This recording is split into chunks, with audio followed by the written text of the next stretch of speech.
আমাৰ 5খন ডিষ্ট্ৰিক্টৰ block committee আৰু মনোনীত প্ৰাৰ্থী ডিষ্ট্ৰিক্ট কমিটি আমি এটা দলীয় সভা ইয়াত অনুষ্ঠিত কৰিছিলোঁ আৰু তাত আমি দলীয় কথা পাতিছোঁ। আগন্তুক নিৰ্বাচনক লৈ যি প্ৰিপাৰেশ্যন ইয়াৰ এটা ৰিভিউ কৰা হৈছে আৰু মই গম পালোঁ যে আমাৰ যি 5টা ব্লক কমিটি আছে 5টা ব্লক কমিটি ৰেডি হৈছে। মই খালবাৰী আৰু মথনগুৰিৰ পৰাও আহিছোঁ।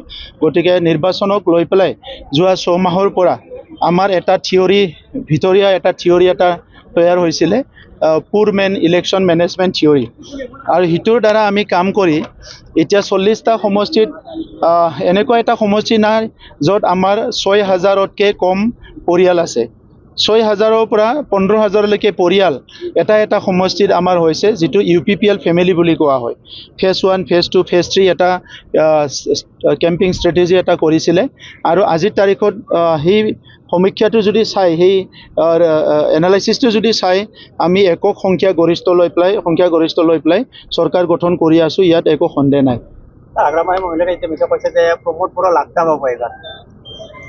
ডিক্সনাৰীটো তেনেকুৱা ভাষা শুনা নাই, মই শব্দ শুনা নাই। ইয়াৰ কিবা মিনিং আছে জানো? লাদ্দাৰ কিবা মিনিং আছে জানো? তেনেকুৱা শব্দ শুনা নাই মই। গতিকে ইয়াৰ আৰু কি এনচাৰ দিব লাগে? পাৰফৰ্মেঞ্চটো আমাৰে চবচে ভাল হ'ব। আৰু মই যেনেকৈ আপোনালোকক কৈছোঁ যে 445টা প্ৰাইমাৰী কমিটি, 3,277টা ব্লক বুথ কমিটি, তেখেতসকলৰ তেনেকুৱা একো সমীক্ষা নাই, এনালাইচিছ নাই আৰু এনেকুৱা কোনো থিয়ৰীৰ ওপৰত কাম কৰা নাই। আমি এটা থিয়ৰী লৈ পেলাই কাম কৰিছোঁ।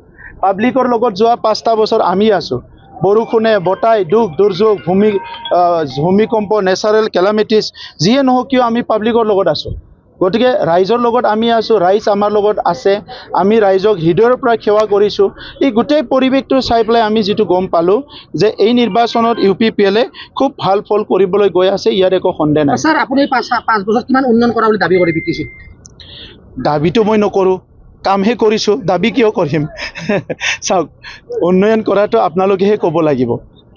আগৰ 50টা বছৰৰ BTC আৰু এই 5টা বছৰৰ BTC, 50টাতো BTC হোৱা নাই, কিন্তু এই অঞ্চলটোৰ কথা কৈছোঁ মই।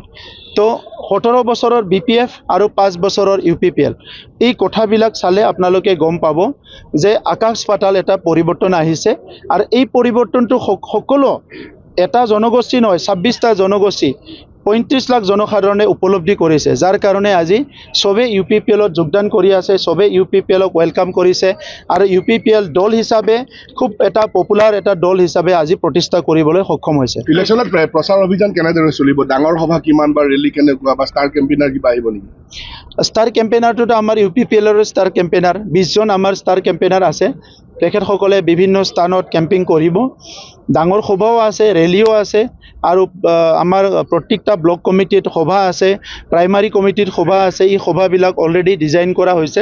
সেই হিচাপে কেম্পিংটো চলিব আৰু 20 তাৰিখলৈকে আমাৰ কেম্পিঙৰ পূৰা পলিচি বনোৱা হৈছে। 20 তাৰিখলৈকে সেই কেম্পিংটো চলিব আৰু ইন দি মিন টাইম আমাৰ পেৰেলেলি যিটো বুথ কমিটিৰ প্ৰিপাৰেশ্যন, সেইটো আমাৰ চলি আছে, যাতে নিৰ্বাচনত খুব ভালকৈ আমি অংশগ্ৰহণ কৰিব পাৰোঁ। হিমন্ত বিশ্ব শৰ্মাই কৈছে যে প্ৰমোদ বড়ো আমাৰ, হাগ্ৰামা মহিলাৰো আমাৰ। তো নিৰ্বাচনী প্ৰচাৰ কেনেদৰে চলিব? আক্ৰমণৰ লক্ষ্য কাক হ'ব বা মেইন ষ্ট্ৰেটেজি কি হ'ব? চাওক, নিৰ্বাচনত অংশগ্ৰহণ কৰিলে অকল আক্ৰমণ কৰিব লাগে এইটো নহয়, নিজৰ কাম কৰা কথাখিনি লৈও আমি প্ৰচাৰ চলাব পাৰোঁ।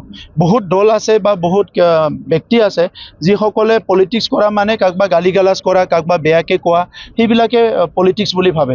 আমি কিন্তু নাভাবোঁ। UPPL মডেলৰ ৰাজনীতিত আমি কি কৰিছোঁ আৰু কি কৰিম, চবেই কওক পাৰিলে আপোনালোকে কি কৰিছে আৰু কি কৰিব। এতিয়া যদি মই কওঁ 15 বছৰ BPF-এ কংগ্ৰেছৰ লগত আছিলে, একো কৰিব নোৱাৰিলে। 5 বছৰ BJPৰ লগত আছিলে, BPF-এ একো কাম কৰিব নোৱাৰিলে। চ' এই এনালাইচিছবিলাক আজি আমাৰ চকুৰ আগত আছে। গতিকে আজি কাকবা গালি পাৰিহে নিৰ্বাচন হ'ব এইটো নহয়। নিজৰ কামখিনি কৰি আমি কি কৰি আছোঁ আৰু 35 লাখ জনসাধাৰণক লৈ পেলাই ভৱিষ্যতে কি কৰিম, এই কথাখিনি স্পষ্ট কৰিলে মই ভাবোঁ ৰাইজে বহুত ভাল পাব। যিকোনো খবৰৰ বাবে যোগাযোগ কৰক 7099017330 লগতে 7099017110 নম্বৰত।